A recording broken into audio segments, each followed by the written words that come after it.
Success Mantra. We shape future. Hello dear aspirants, I welcome you all to this session in which we will be targeting the multiple choice questions on the pattern of 3-year law exams for every prestigious law institution in India. Okay, so इससे पहले हम एक session लेकर आ चुके हैं already. ये हमारा दूसरा सेशन रहने वाला है जिस सेशन में हम कवर करेंगे मल्टीपल चॉइस क्वेश्चन स्पेसिफिकली आपके कॉन्स्टिट्यूशनल बॉडीज पर कि वो कॉन्स्टिट्यूशनल बॉडीज क्या हैं, उनकी पावर्स क्या है, ठीक है, और सैलरीज कहाँ से आती है, कौन से फंड से आती है, उनका अगर इम्पीचमेंट किया जाए या रेजिग्नेशन अगर वो देते हैं तो क्या उनके लिए कॉन्स्टिट्यूशनल प्रोविजंस दिए गए हैं. ठीक है, तो यहाँ से हम क्वेश्चंस आज कवर करेंगे. तो सबसे पहला क्वेश्चन आ जाता है, who was the first chief election commissioner of independent India. आपके इंडिपेंडेंट इंडिया के फर्स्ट चीफ इलेक्शन कमिश्नर कौन थे. ठीक, तो ऑप्शंस हैं, first KVK Sundaram, TN Seshan, Sukumar Sen या फिर MS गिल. ठीक है, तो द करेक्ट ऑप्शन इज, आप लोग अभी तक आपके दिमाग में आ जाना चाहिए, या फिर अगर आप इसको रिलीजियसली अटेम्प्ट कर रहे हो, है ना, ऑनेस्टी के साथ अटेम्प्ट कर रहे हो, तो पॉज कर लेना मेरा आंसर सुनने से पहले. ठीक है, मैं आंसर बताता जाऊंगा, जल्दी जल्दी करवाता जाऊंगा इसको. ठीक है, बट आप पॉज करके देखिएगा इस सीरीज को. आप अपना आंसर पहले देखिए. ठीक, अपना आंसर पहले सोच के रखिए कि आंसर क्या हो सकता है. Okay, so the correct answer is option C, that is Sukumar Sen. Okay, question number 2, which article of the constitution does the president has the power to impose emergency in a state, जिसको हम बोलते हैं presidential rule. तो presidential rule की power कौन से article में दी गई है. आर्टिकल 356 में दी गई है. Now third question, who was the first female governor of India. तो first female governor of India कौन थी. ठीक, प्रतिभा पाटिल, सरोजिनी नायडू, श्रीमती सरला ग्रेवाल या फिर सुचित्रा कृपलानी. ठीक, सो the correct option is Sarojini Naidu. बेटा सरोजिनी नायडू का नाम आपने सुना ही होगा. ठीक है, ये यूपी की गवर्नर बनी थी 1947 में. ठीक है, और यहीं से एक बहुत बड़ा स्टेप लिया गया था towards the equality of equal status of women in the political structure of India. So जो सरोजिनी नायडू है वो हमारी फर्स्ट फीमेल गवर्नर रही हैं. ठीक है, यूपी की 1947 में. ठीक है, चलिए आगे चलेंगे.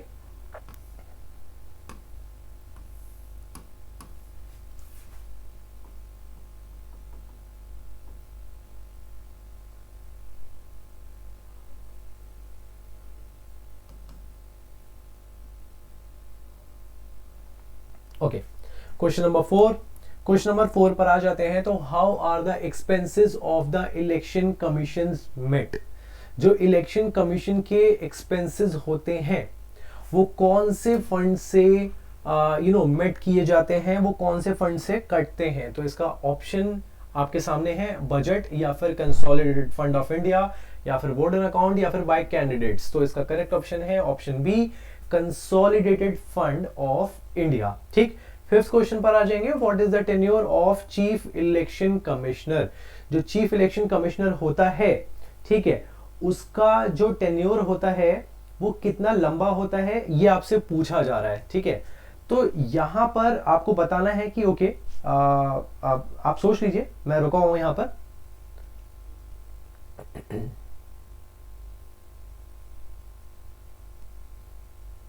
देखिए, मैं उम्मीद करता हूं कि आपने अभी तक सही आंसर पता लगा लिया होगा. The correct option is option C, 6 years और up to the age of 65. ठीक है, अगर मैं इलेक्शन कमीशन की बात करूं तो इलेक्शन कमीशन आर्टिकल 324 में दिया गया है. ठीक है, next, who has the power to pardon a death sentence given by a court. तो यहां पर किसके पास वो पावर है कि भाई आपको अगर डेथ सेंटेंस ग्रांट किया है कोर्ट ने तो उसको माफ करने की पावर किसके पास है. तो यहां पर the correct option is president. ठीक है, तो प्रेसिडेंट के पास पावर है कि वो आपकी डेथ सेंटेंस को पार्डन कर सकते हैं. आर्टिकल 72 में ये पावर उनको दी गई है. ठीक है, मूविंग फॉरवर्ड, आगे चलेंगे.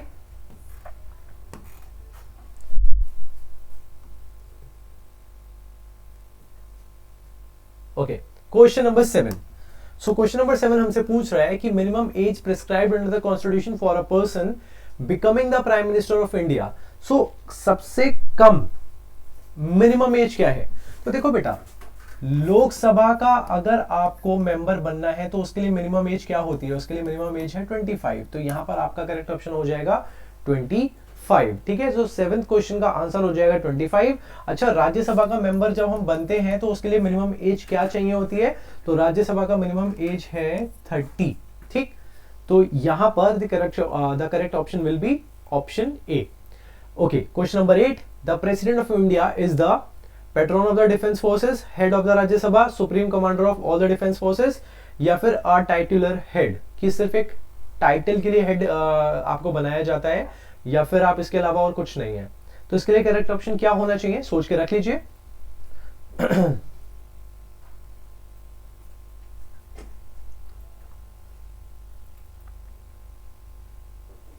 Okay, so the correct option is option C, supreme commander of defence forces. भाई हम सबको पता है कि जो हमारे प्रेसिडेंट होते हैं वो सुप्रीम कमांडर होते हैं, किसके?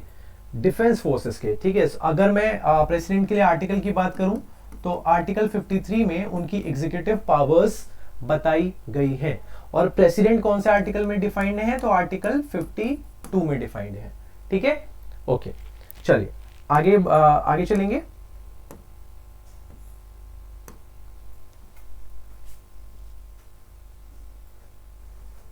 देखिए, next is who was the first female जज of the supreme court of India. बेटा ये जो क्वेश्चन है, ये क्वेश्चन इसलिए भी इंपॉर्टेंट है क्योंकि जो हमारी फर्स्ट फीमेल जज of supreme court of India रही थी, उनकी अभी हाल फिलहाल में डेथ हुई। वो अभी हाल फिलहाल में she passed away.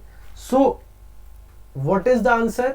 The answer is justice Fatima बीवी। ठीक है, अभी नवंबर 2023 में उनकी डेथ हुई है। ठीक है, तो ये हमें वैसे भी पता होना चाहिए। ठीक, ओके, नाउ क्वेश्चन नंबर 10। तो क्वेश्चन नंबर 10 में लिखा है कि resolution for impeachment of the president of India should be passed by a minimum of how many members of each house of the parliament, की कम से कम कितने लोगों का होना जरूरी है अगर आप प्रेसिडेंट ऑफ इंडिया का इंपीचमेंट करना चाहते हैं, यानी उनको हटाना चाहते हैं। तो मिनिमम क्या होना चाहिए? ऑप्शंस आपके सामने हैं, आप एक बार पढ़ के देख लीजिए। ठीक है, और जैसा कि मैं बोल रहा हूं कि जब मैं क्वेश्चन करवा रहा हूं तो आप इसको पॉज करके रख सकते हैं और वहां पर अपना आंसर सोच के रख सकते हैं, फिर उसको कंटिन्यू कर सकते हैं वीडियो को। ठीक है, तो यहां पर जो मिनिमम क्या बोलते हैं, मिनिमम आपका मेंबर्स का रिक्वायरमेंट है वो आर्टिकल 61 में दिया गया है। ठीक है, तो इस चीज को याद रखेंगे कि आर्टिकल 61 में इस चीज को दिया गया है, और that is 2/3 of the total strength of each house. ठीक, कि कम से कम 2/3 लोग होने चाहिए। ठीक है, now question number 11, who swears the oath to the chief justice of India. तो ऑब्वियसली यहां पर प्रेसिडेंट जो होते हैं वो चीफ जस्टिस ऑफ इंडिया को ओथ यानी शपथ दिलाते हैं, और अगर प्रेसिडेंट नहीं है तो वाइस प्रेसिडेंट ये काम करेंगे। ठीक है, वाइस प्रेसिडेंट ये काम करेंगे। Okay, moving forward.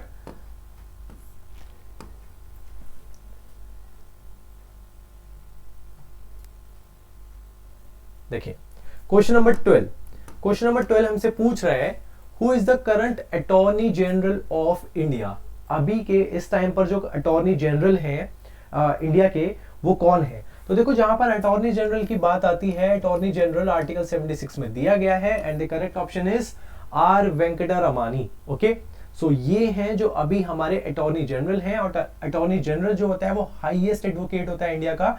वो हाईएस्ट एडवोकेट ऑफ इंडिया का मतलब हो गया वो सेंट्रल गवर्नमेंट ऑफ इंडिया को रिप्रेजेंट करता है बहुत सारे लीगल मैटर्स में। ठीक, question number 13, who was the first attorney general of independent India. जब हम आजाद हुए थे तो फर्स्ट अटॉर्नी जनरल कौन थे? ठीक है, तो इसके लिए ऑप्शन डी सही आंसर है, MC सेटलवर्ड। ठीक है, तो ये जो थे ये हमारे फर्स्ट अटॉर्नी जनरल थे इंडिपेंडेंट इंडिया के। ठीक है, चलिए नेक्स्ट क्वेश्चन पर आ जाएंगे।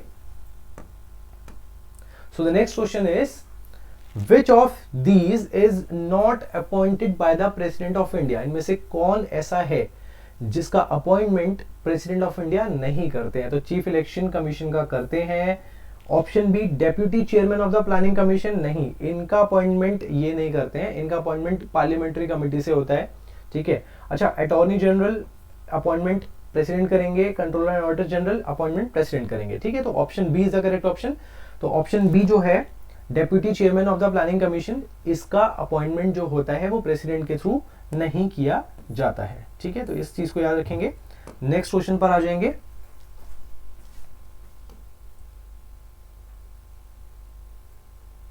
What is the age of retirement of the judges of Supreme Court?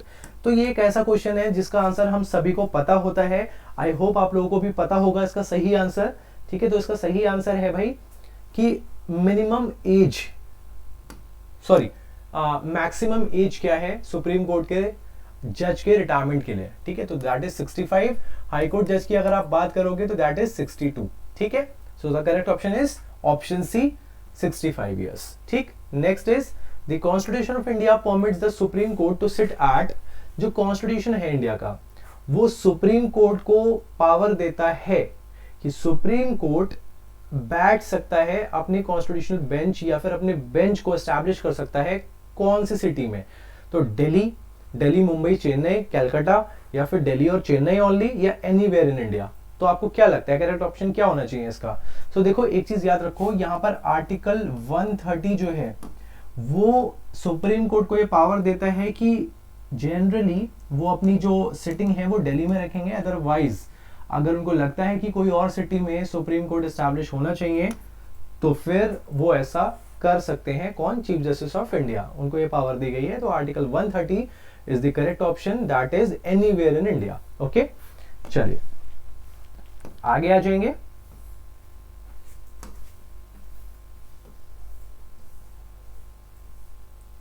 What is the minimum age for election? What is the minimum age for election of a person to the post of the president of India? कम से कम कितनी as आपकी होनी चाहिए कि आप president के लिए nominate किए जा सकें? तो याद रखिए ऑप्शन सी जो है वो करेक्ट आंसर है। 35 ईयर्स की एज जो होती है वो कम से कम इतनी एज आपके अंदर, इतनी एज आपकी होनी चाहिए, ठीक है। किसके लिए? For the post of the president of India. तो अगर मैं आपको प्रेसिडेंट पोस्ट के लिए नॉमिनेट करना चाहूं तो आपका मिनिमम एज 35 ईयर्स होना चाहिए। कहां पर दिया गया है? तो याद रखिएगा आर्टिकल 58 में दिया गया है। So the next question is the executive powers of the state is vested in. Executive powers, देखो अगर आपसे पूछा जाए कि एग्जीक्यूटिव पावर्स यूनियन की कहां पर है, किसके पास है, तो भैया प्रेसिडेंट के पास है। अभी हमने देखा आर्टिकल 53 में, ठीक है। और प्रेसिडेंट को कहां डिफाइन किया गया है? तो मैंने बताया आर्टिकल 52 में, ठीक है। अब ये चीज इन्होंने पूछी है कि एग्जीक्यूटिव पावर्स स्टेट की किस में वेस्टेड है, मतलब किसके पास वो एग्जीक्यूटिव पावर्स रहती हैं, ठीक है, स्टेट की। तो यहां पर हमें याद रखना होगा आर्टिकल 154 और वो बोलता है गवर्नर, ठीक है। तो गवर्नर के पास एग्जीक्यूटिव पावर्स स्टेट की वेस्टेड रहती है, ठीक। Next is the concept of the union territories was introduced to the constitution by which of the following acts? so हमें यहां पर यह देखना है कि जो यूनियन टेरिटरी का कॉन्सेप्ट है वो इंडियन कॉन्स्टिट्यूशन में कौन से अमेंडमेंट से लाया गया, ठीक है। सो यहां पर करेक्ट ऑप्शन हो जाएगा आपका ऑप्शन बी। और अगर हम यूनियन टेरिटरी के कॉन्सेप्ट की बात करें तो आर्टिकल 1 इसके लिए आप रेफर करिए। आर्टिकल 1 में ये सारी चीजें दी गई हैं।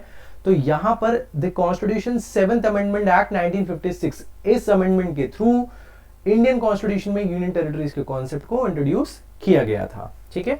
चलिए आगे चलेंगे।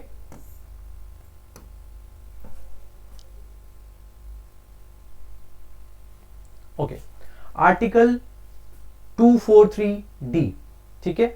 आर्टिकल 243 डी पर क्वेश्चन है हमसे। तो आर्टिकल 243 डी जो है वो किस चीज पर बात करता है, ये आपसे पूछा जा रहा है कि भाई article 243 of the Indian constitution includes provisions related to which of the following. So the first option is high court से डील करता है, सेकंड इज डिस्ट्रिक्ट कोर्ट से डील करता है, थर्ड इज रिजर्वेशन दिया गया है। इसमें किस चीज का रिजर्वेशन दिया गया है? पंचायत, जो आपकी पंचायत होती है उसमें रिजर्वेशन, जो उसमें सीट्स होती है वो रिजर्व की गई हैं। क्या ये आर्टिकल इससे रिलेटेड है या फिर रिजर्वेशन इन स्टेट यूनिवर्सिटीज इससे रिलेटेड है? तो करेक्ट ऑप्शन क्या है भाई? करेक्ट ऑप्शन है ऑप्शन सी, ठीक है, याद रखिएगा ऑप्शन सी। अच्छा, ये आपसे क्यों पूछा जा रहा है भाई? कॉन्स्टिट्यूशन तो बहुत बड़ा है, बट ऐसा एक रैंडम आर्टिकल आपसे क्यों पूछा गया, क्योंकि हाल फिलहाल में हमने देखा कि विमेन के लिए पार्लियामेंट में भी कुछ सीट्स को फिक्स किया गया है, तो यहाँ पर विमेन्स रिजर्वेशन की बात हो रही है, तो इसीलिए आपसे ये आर्टिकल भी पूछा जा रहा है। ठीक है, तो याद रखिएगा विमेन रिजर्वेशन की बात की गई है आर्टिकल 243D में, और कहां पर रिजर्वेशन दिया जाएगा, तो पंचायत जो लोकल गवर्नमेंट होती है वहां पर दिया जाएगा। ठीक है, तो क्वेश्चन नंबर 21 पर आ जाएंगे। क्वेश्चन नंबर 21 बोल रहा है the president gives his resignation to the, इनमें से कौन सी वो अथॉरिटी है, कौन सी वो कॉन्स्टिट्यूशनल पोस्ट है जिसको प्रेसिडेंट अपना रेजिग्नेशन देते हैं। So the option A is chief justice, option B is parliament, ठीक है, ऑप्शन सी इज ये वाइस प्रेसिडेंट है, ठीक है, ये वाइस प्रेसिडेंट है, and the option D is prime minister. ठीक, तो याद रखिएगा कि जब प्रेसिडेंट रेजिग्नेशन देंगे तो वो वाइस प्रेसिडेंट को देंगे, आर्टिकल 56 में दिया गया है ये प्रोविजन। ओके, तो याद रखेंगे। Okay, moving up for the next question, that is for what period does the vice president of India hold office, कितने टाइम के लिए वाइस प्रेसिडेंट ऑफ इंडिया जो होते हैं वो अपने ऑफिस के लिए अपॉइंट किए जाते हैं। तो क्वेश्चन नंबर 22 का आंसर सीधा सीधा आर्टिकल 63 में हमें देखने को मिल जाता है, और वो बोलता है कि 5 इयर्स के लिए इनका अपॉइंटमेंट किया जाता है। तो आर्टिकल 63 याद रखेंगे, आर्टिकल 63 में वाइस प्रेसिडेंट ऑफ इंडिया को डिफाइन किया गया है। ठीक, चलिए आगे चलेंगे।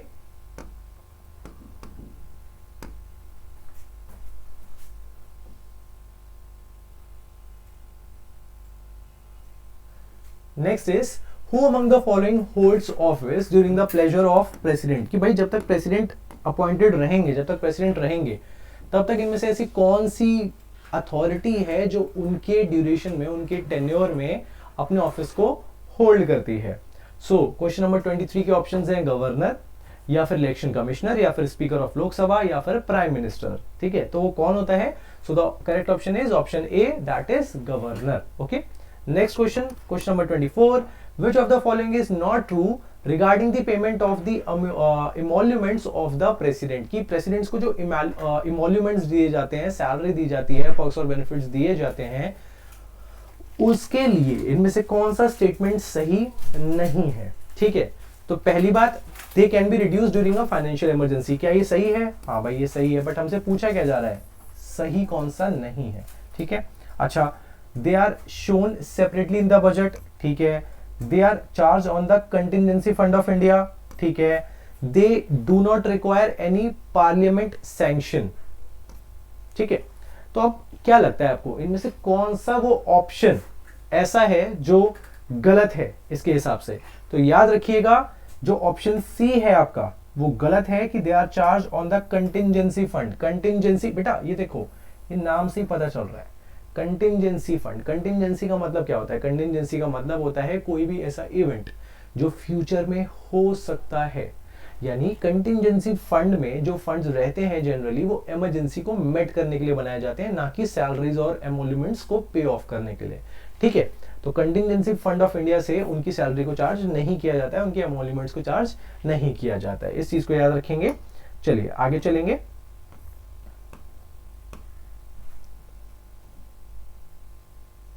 Okay, question number 25, which of the following appointments is not made by the president of India? भाई इनमें से ऐसा कौन है जिसको प्रेसिडेंट अपॉइंट नहीं करते हैं? देखो, क्योंकि वो हेड हैं, ठीक है, क्योंकि वो हेड हैं किसके? आर्म फोर्सेस के। तो आर्म फोर्सेस के हेड, अगर वो आर्म फोर्सेस के हेड माने जाते हैं, एग्जीक्यूटिव पावर्स में हमने पढ़ा आर्टिकल 52 में, अगर उनको दिया गया है आर्टिकल 53 में, उनको बताया गया है कि वो सुप्रीम कमांडर रहेंगे इंडियन आर्म फोर्सेस के, तो यहाँ पर एक सिंपल सी बात तो ये है कि बेटा चाहे आप आर्मी की बात कर लो, चाहे आप आर्मी की बात कर लो, चाहे आप एयरफोर्स की बात कर लो, या आप नेवी की बात कर लो, ठीक है, इनका अपॉइंटमेंट हमेशा प्रेसिडेंट ही करेंगे, है ना, ऑब्वियस सी बात है। अच्छा, चीफ जस्टिस ऑफ इंडिया की अगर हम बात करें तो इनका अपॉइंटमेंट भी प्रेसिडेंट करते हैं। बचे कौन? बचे हैं हमारे स्पीकर ऑफ द लोकसभा। तो जो स्पीकर ऑफ द लोकसभा होता है, इनके लिए अलग से इलेक्शंस होते हैं, ठीक है। तो यहाँ पर जो स्पीकर ऑफ द लोकसभा है, उनका अपॉइंटमेंट में प्रेसिडेंट का कोई भी रोल नहीं रहता है, ठीक है, इस चीज को याद रखेंगे। क्वेश्चन नंबर 26 पर आ जाएंगे। Who appoints the prime minister of India? Prime minister of India को अपॉइंट करने वाली वो कौन सी अथॉरिटी है जो यहाँ ऑप्शंस में दी गई है? तो क्या लगता है आपको, क्या लोकसभा करती है, प्रेसिडेंट करते हैं, वाइस प्रेसिडेंट करते हैं, राज्यसभा करती है, क्या लगता है भाई? सिंपल सा आंसर इसका क्या हो जाएगा? सिंपल सा आंसर इसका हो जाएगा प्रेसिडेंट। ठीक है, प्रेसिडेंट। ठीक, चलिए क्वेश्चन नंबर 27 पर आ जाएंगे। तो देखिए क्वेश्चन नंबर 27 पर,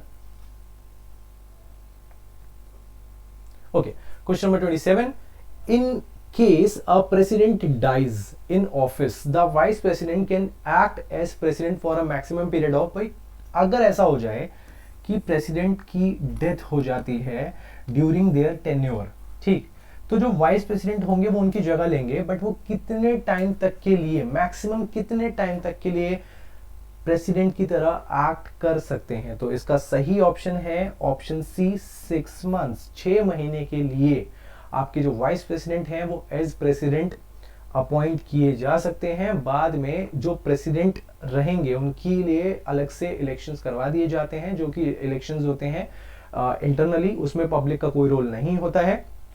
ठीक है, इनका अलग से एक इलेक्टोरल कॉलेज होता है। ठीक है, अलग से एक इलेक्टोरल कॉलेज होता है, उस इलेक्टोरल कॉलेज में मेंबर्स रहते हैं कॉन्स्टिट्यूएंट असेंबली और पार्लियामेंट के। ठीक है, तो इलेक्टोरल कॉलेज के थ्रू इनका अपॉइंटमेंट करवा दिया जाएगा और वाइस प्रेसिडेंट दोबारा से अपनी पोजीशन को संभाल लेंगे। तो vice president as a president काम कर सकते हैं मैक्सिमम 6 मंथ्स के लिए। ठीक, चलिए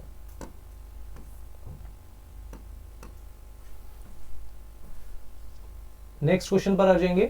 question number 28, who administers the oath of office to the president of India before he enters upon the office? तो ऐसा कौन है जो ओथ यानी शपथ दिलाता है प्रेसिडेंट ऑफ इंडिया को इससे पहले कि वो अपने ऑफिस को संभालें?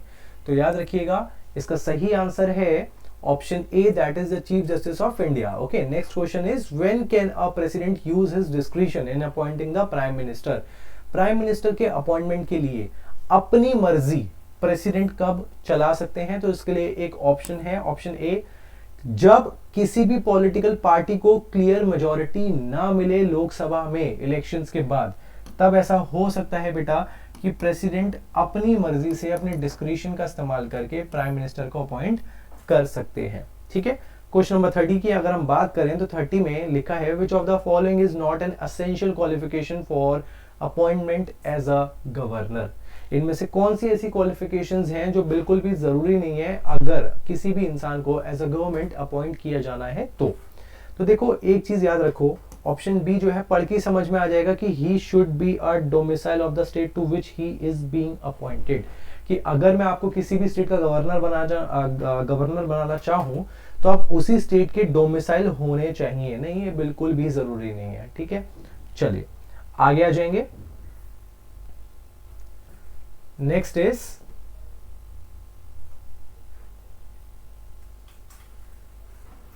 The president nominates 12 members of Rajya Sabha. भाई जो प्रेसिडेंट हैं आपके वो 12 मेंबर्स को नॉमिनेट करते हैं राज्यसभा में। किस फील्ड से वो होने चाहिए, आपसे एक्चुअली ये क्वेश्चन पूछा जा रहा है। सो इसका करेक्ट ऑप्शन है ऑप्शन डी, कि there distinction in the field of science, art या फिर लिटरेचर या फिर सोशल सर्विस। ठीक है, तो यहां पर साइंस, आर्ट, लिटरेचर या सोशल सर्विस की अगर आप बात करेंगे तो ये इन फील्ड से 12 मेंबर्स को नॉमिनेट करते हैं राज्यसभा के लिए। ठीक है, डिस्टिंग्विश्ड पर्सनालिटी होनी चाहिए इन फील्ड से। ठीक है, okay.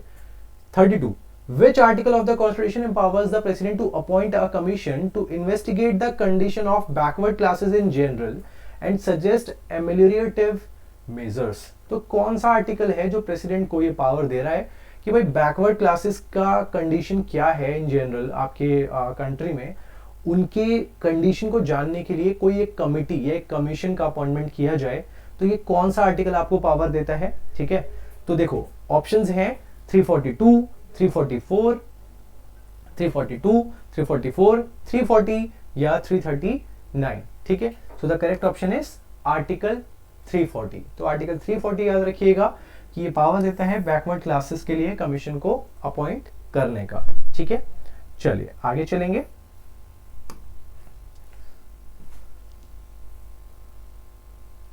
Who can initiate impeachment proceedings against the president of India? इनमें से ऐसा कौन है जो प्रेसिडेंट के इम्पीचमेंट के लिए, देखो इम्पीचमेंट का मतलब क्या है, इम्पीचमेंट का मतलब होता है महाभियोग, यानी आपको आपके पद से हटाया जाएगा, ठीक है, महाभियोग। तो यहां पर इम्पीचमेंट प्रोसीडिंग्स अगर आपको इनिशिएट करनी है तो वो कहां इनिशिएट की जा सकती हैं, तो किसी भी हाउस में वो प्रोसीडिंग्स इनिशिएट की जा सकती हैं, ठीक है, इस चीज को याद रखिएगा कि किसी भी हाउस में वो जो है इनिशिएट की जा सकती है, ठीक। चलिए नेक्स्ट क्वेश्चन पर आ जाएंगे। Who was the member of Rajya Sabha when first appointed as the prime minister of India, तो इनमें से ऐसा कौन था जो मेंबर था राज्यसभा का जब उसको प्रधानमंत्री बनाया गया, ठीक है। तो ऑप्शंस आपके सामने हैं, लाल बहादुर शास्त्री, चरण सिंह, मोरारजी देसाई या फिर इंदिरा गांधी, ठीक है। तो so the correct option is Indira Gandhi, ठीक है। Last question of the series is who among the following has the power to form, ये गलत लिखा है यहाँ पर, इसका मतलब है फॉर्म, ठीक, form a new state with in the union of India. तो अगर हमें इंडिया के अंदर ही एक नए स्टेट का फॉर्मेशन करना है, जैसे कि हमने हैदराबाद और तेलंगाना को अलग अलग किया था, ठीक है, तो यहां पर ऐसी पावर किसके पास है, तो जनरली देखो बेटा एक चीज याद रखना, ये पावर होती है पार्लियामेंट के पास, ठीक है, बट यहां पर पार्लियामेंट ऑप्शन में नहीं है, तो याद रखिए ये प्रेसिडेंट करते हैं, ठीक है, president is the part of parliament. हम जानते हैं कि पार्लियामेंट 3 चीजों से मिलकर बनता है, लोकसभा, राज्यसभा और प्रेसिडेंट, ठीक है। तो ये पावर जो होती है ये प्रेसिडेंट के पास होती है, और अगर आपसे स्टेट फॉर्मेशन की बात की जाएगी तो आर्टिकल 1 को हमें रेफर करना पड़ेगा, ठीक है। चलिए, so this was the session. I'll come up with the more sessions on the DOLLB and similar 3-year law exams, ठीक है। Thank you.